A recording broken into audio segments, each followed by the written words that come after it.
O Parlamento Europeu tem cada vez mais poder e cada vez mais vice-presidentes. Um deles é Miguel Ángel Martínez Martínez, que vai responder às perguntas deste iTalk. Agradecemos a sua presença. Em duas palavras, qual é exatamente o papel de um vice-presidente no Parlamento Europeu? Em duas palavras, temos a gestão global para que a Casa funcione e ainda responsabilidades específicas. Quais? Eu encarrego-me das relações com os parlamentos nacionais, das relações com os países candidatos à adesão, de tudo o que está relacionado com o multilinguismo, isto é, os serviços de interpretação e tradução na única casa do mundo a funcionar em 23, 24 línguas. E também sou responsável por um projeto fascinante, o Museu da História Europeia, que está a avançar e que deverá ser inaugurado daqui a 2 anos. Vamos então começar com as perguntas sobre todos estes temas.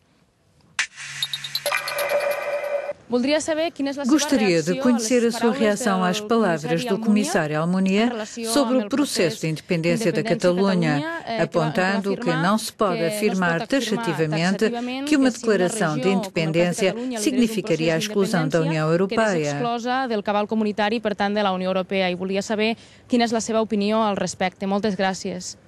É uma pergunta que abrange não só a Catalunha, mas a Escócia também.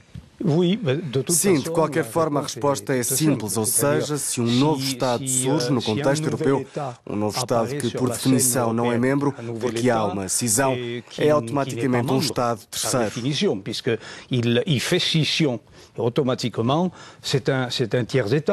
Portanto, o processo de adesão será avaliado da mesma forma do que com outro país candidato.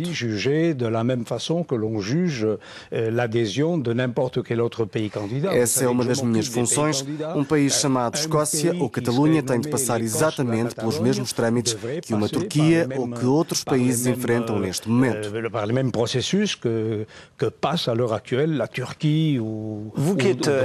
Sendo espanhol, concorda com o presidente do Parlamento catalão que afirma que em 2020 a Catalunha será mesmo um país independente?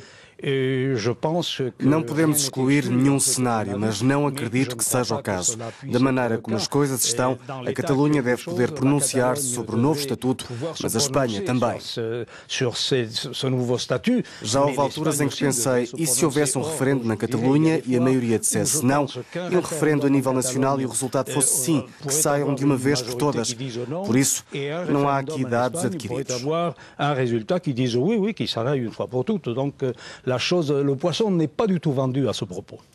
Uma outra pergunta.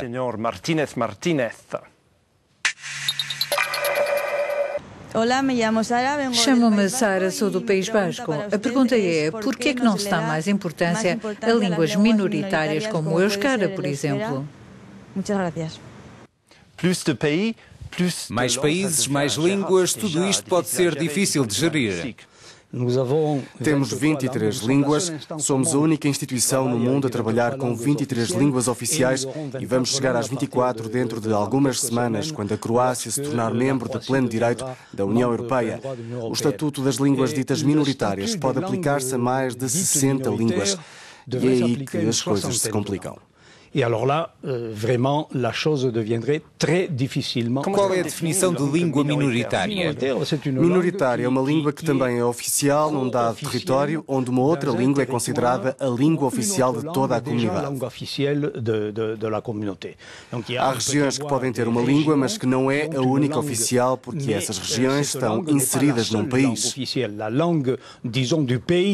Neste momento é assim que se processa. As pessoas oriundas dessas regiões podem dirigir-se às instâncias comunitárias na sua própria língua.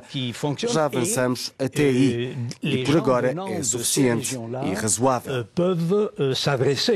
Aux instances communautaires dans leur langue. C'est jusque-là qu'on a avancé. Je pense que c'est, pour l'instant, c'est suffisant et c'est raisonnable. On va écouter une autre question. Ana Maria Núñez, gostaria de saber qual o seu ponto de vista sobre a situação atual, os cortes, a austeridade. Como é que isso pode afetar a convicção europeísta das pessoas e, sobretudo, as eleições europeias que vão decorrer em breve? Estamos a perder a visão europeia, o euro-otimismo. O processo que nasceu e funcionou durante décadas, baseado numa identidade fundamentalmente solidária, está em vez de sofrer uma alteração dramática para se tornar não solidária. O projeto solidário teve um enorme apoio social. Que não funcionou. Sim, funcionou durante muitos anos. Claro que sim. Vá à Espanha dizer que não funcionou. Mas por causa da crise, e isto vai demorar muito tempo a perceber, o processo está a fazer uma viragem à direita, está a tornar-se fundamentalmente não solidário. Automaticamente, aquilo que era um apoio social generalizado está a transformar-se numa recusa social, o que considero extremamente grave. Esta obsessão pela austeridade é muito perigosa. O Prémio Nobel pode ajudar, foi uma distinção que reconheceu o que tínhamos feito, mas com um alerta: atenção, não mudem, não se alterem, aguentem a situação sob os pilares da democracia e da solidariedade. Tenez la barre sur ce qu'a été la démocratie et la solidarité. São sinónimos de um progresso social sem precedentes, sem comparação com qualquer outro no nosso território e a nível mundial.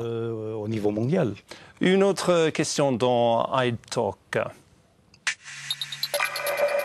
Voilà, je me présente, Yves Leblanc, je suis professeur d'histoire à l'Institut Saint-Louis à Namur. O meu nome é Yves Leblanc, sou professor de História no Instituto Saint-Louis em Namur. Estivemos em visita ao Parlamentário e queria deixar uma pergunta. É possível considerar o Parlamento realmente independente? Que força têm os lobbies sobre a independência que todos os deputados estão obrigados a ter? Merci. Sinceramente, não acho que o Parlamento Europeu esteja dependente de lobbies. Os lobbies tentam exercer a sua influência, mas é mais importante analisar a questão da independência do Parlamento Europeu em relação aos governos dos Estados-membros, em relação ao Conselho, em relação à Comissão, como aliás em qualquer um dos nossos países. Eu fui deputado nacional durante 22 anos, estive no poder, estive na oposição. Para mim, a independência do poder legislativo em relação ao executivo está realmente em questão. É esta independência que está em questão, não a dos lobbies a nível nacional. É sobretudo a do Parlamento e do exercício dos seus poderes em relação ao Conselho e à Comissão. Dans l'exercice de ses pouvoirs par rapport au Conseil et par rapport à la Commission. Uma última pergunta. O meu nome é Bruno Verlae, vivo em Bruxelas e pergunto concretamente o que é que o Parlamento Europeu pode fazer pelos jovens da Europa.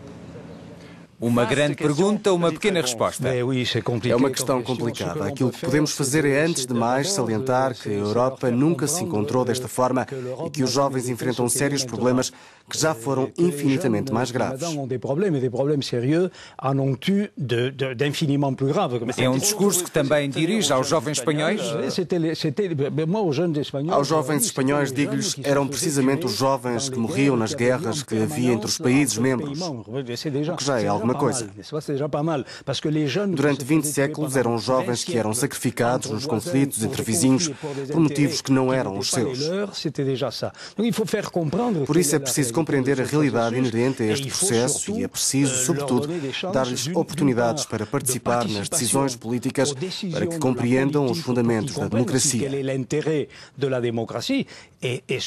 E principalmente é preciso agir de forma a mostrar que os problemas democráticos que estamos a viver, o desemprego, sobretudo, não vão durar para sempre, porque senão os jovens vão se afastar cada vez mais da esperança na Europa, no seu progresso. De tout ce que peut représenter l'Europe comme espoir et surtout comme progrès. Agradecemos a Miguel Ángel Martínez Martínez pelas suas respostas. Os nomes dos próximos convidados podem ser consultados no nosso site. Agradecemos também ao Parlamento Europeu. Até ao próximo iTalk. De Bruxelles, on vous retrouve bientôt pour un autre iTalk sur Euronews.